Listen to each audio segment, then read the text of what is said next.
Hey guys, welcome to Kids Church in the Home. We are so glad that you've joined us today. Let's see what's up first for today.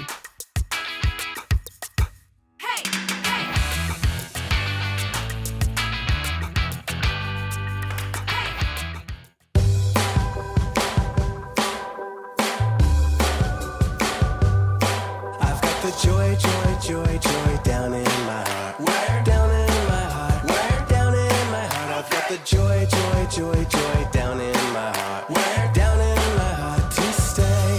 And I'm so happy, so very happy. I've got the love of Jesus in my heart, down in my heart. And I'm so happy, so very happy. I've got the love of Jesus in my heart. What else you got? I've got the peace that passes understanding down in my heart. Where? Down in my heart. Where? Down in my heart. I've got the peace that passes understanding down in my heart. Where? Down in my heart to stay. And I'm so happy, so very happy. I've got the love of Jesus in my heart, down in my heart. And I'm so happy, so very happy. I've got the love of Jesus in my heart.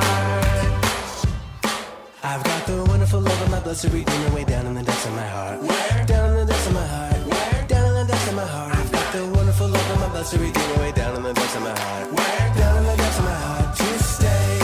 And I'm so happy, so very happy. I've got the love of Jesus in my heart, down in my heart. And I'm so happy, so very happy. I've got the love of Jesus in my heart. I've got the love of Jesus in my heart. I've got the love of Jesus in my heart.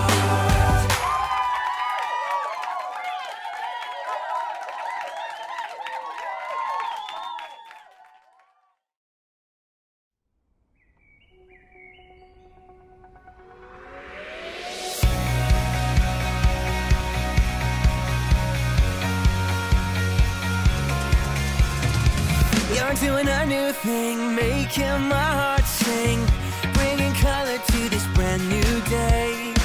It's never been clearer, you draw me nearer. You're always with me and you're here right now. My song, a melody, your perfect love for me. My heart is full of praise.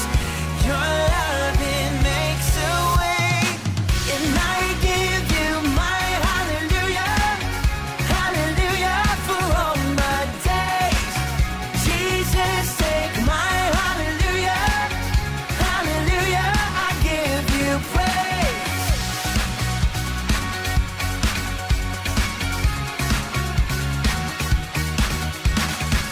You're doing a new thing, making my heart sing, bringing color to this brand new day.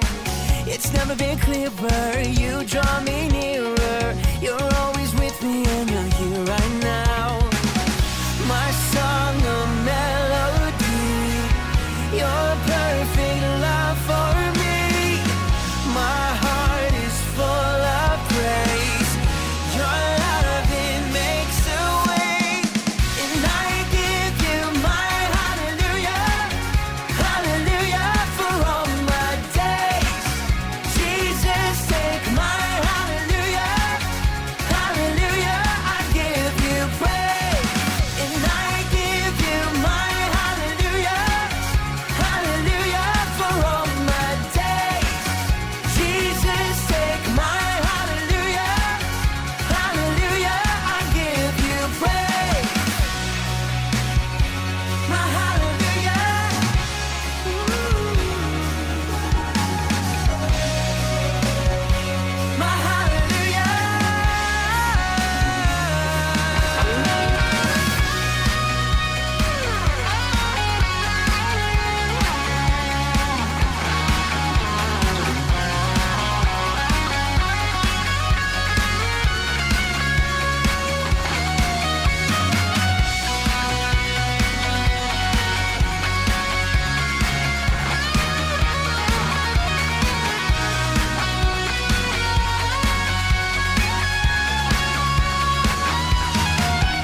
Hey, sweetie, how was your day? Yeah, I had a great day.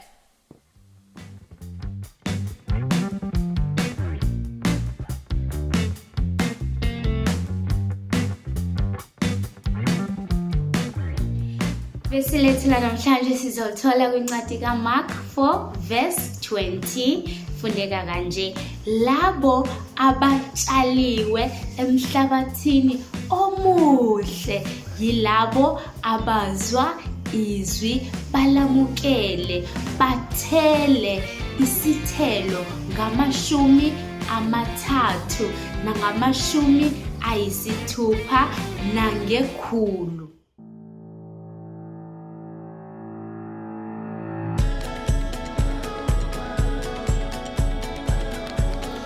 Sanibonani ke bangani, sanamukela futhi esontweni ekseni. Siyathokoza kakhulu ukuthi sithole leli thuba ukuthi sixoxe kanye nani. Siyanikhumbula kakhulu futhi siyanithanda.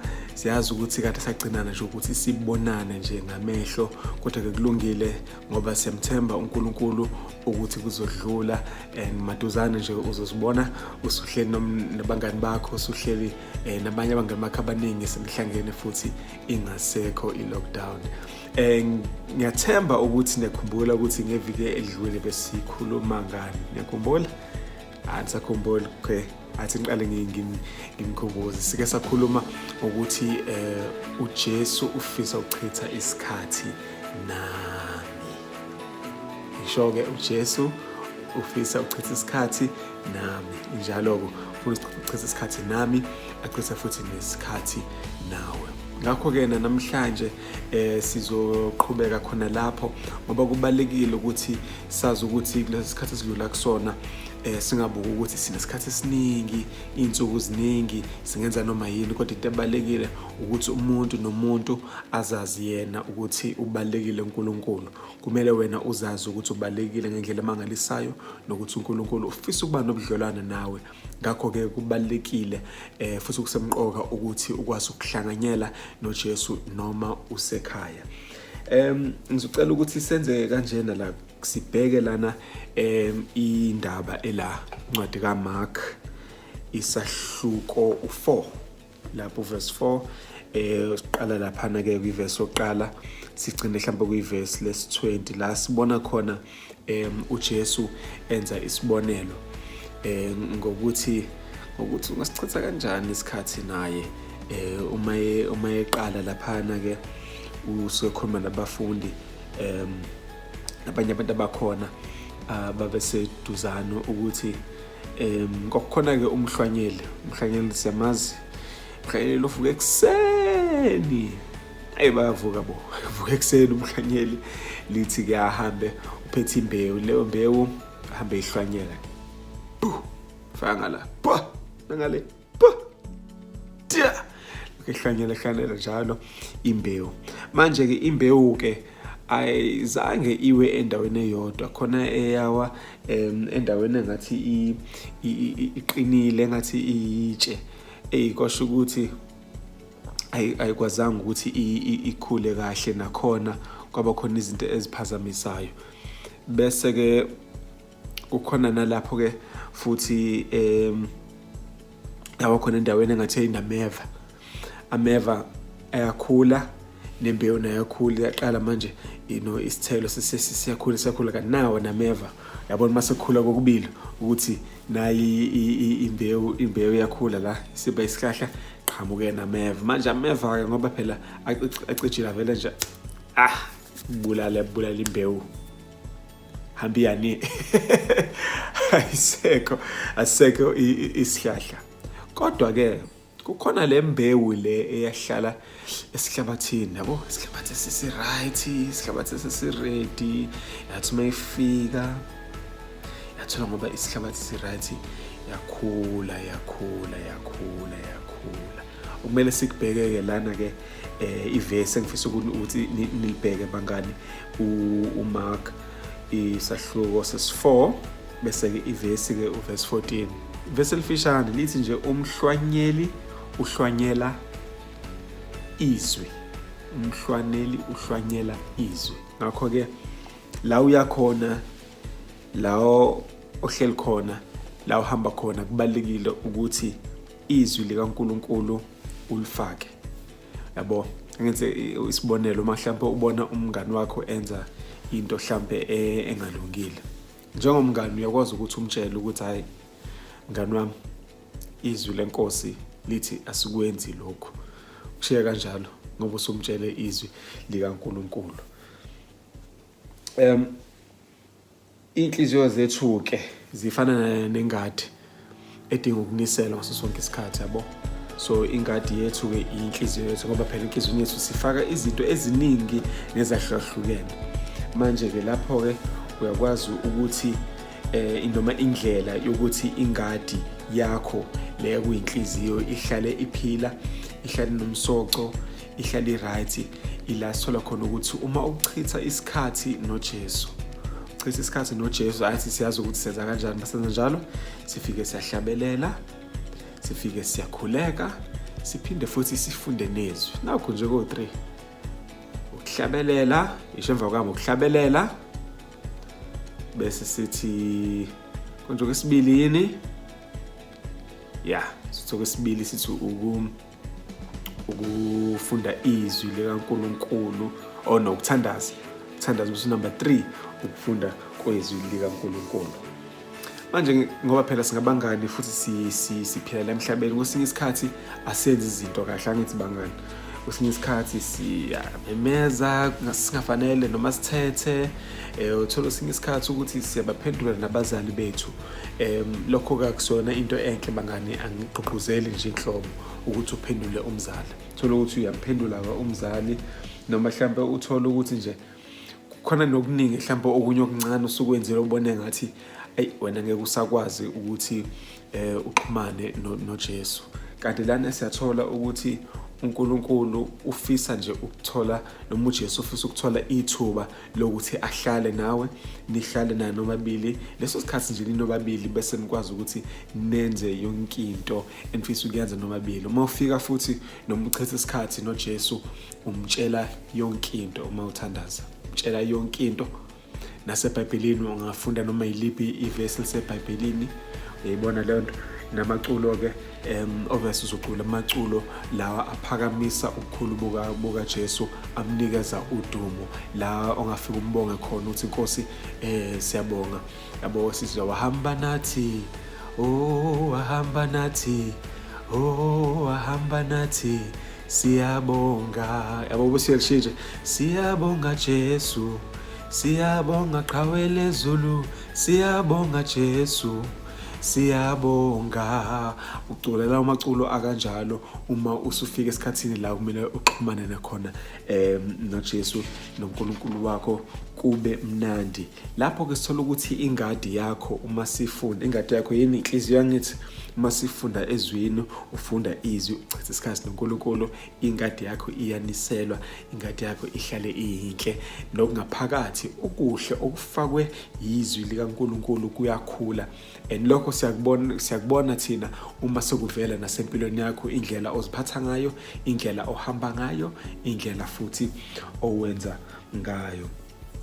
Manje ngifisa ukusho futhi labangani ukuthi akusiyona into enhle ukuthi sizibone ngathi sesisuke kakhulu engathi asakwazi ukuthi sixhumane noJesu. Lokho ke akusilo iqiniso. Into thina kumele silangazelelwe ukuthi uma mhlambe sibona ukuthi asenzanga kahle endleleni, uma uzibona ukuthi awenzanga kahle noma mhlambe awukhulumanga kahle nomzali wakho, ungavele nje uxolise. Uma uxolisa kumzali noma uxolise kulowo muntu, bese phinda uhambe uxolisa noNkulunkulu, bese uyaqhubeka uchithe isikhathi naye. uJesu akalindele ukuthi ufisa ukuthi akujezise, yabona nje wena wenza ukuthi ngizokukhombisa. Cha, yena nje ungubaba okuthandayo, ubaba nje okuthanda ngendlela emangalisayo. Angeke ukholwe indlela uNkulunkulu akuthanda ngayo. Manje lokho kuyasinikeza ithemba ngesikhathi zonke ukuthi siyakwazi ukuthi sichithe isikhathi nobani, nobaba wethu. bangane abancane ngiyabonga kakhulu nanisihlobo zami ukuthi sikwazile ukuthi sihlangane ngale ndlela.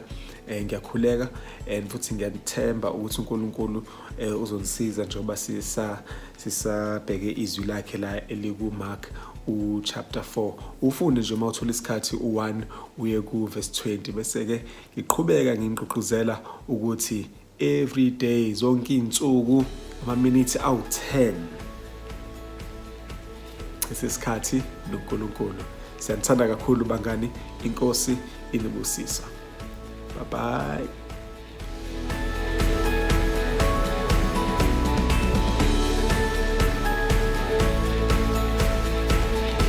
Sanibonani. Seyileso sikhathi lapho kumele senze umsebenzi wethu khona i-crafty.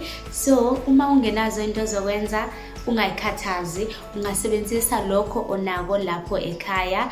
Njengoba besizofuna a-colorful paper, kodwa uma ungena colorful paper ungathatha a blank paper which is elimhlophe, usebenzise lona. Thatha ama-crayons wakho, uhlobise umbala owuthandayo kulelo phepha elimhlophe. Uqeda ungahamba engadini, ucoshe utshani, imbali, uhlobise ingadi yakho. Yilokho esizokwenza namhlanje, ngiyathemba nizokujabulela.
What? We're done already?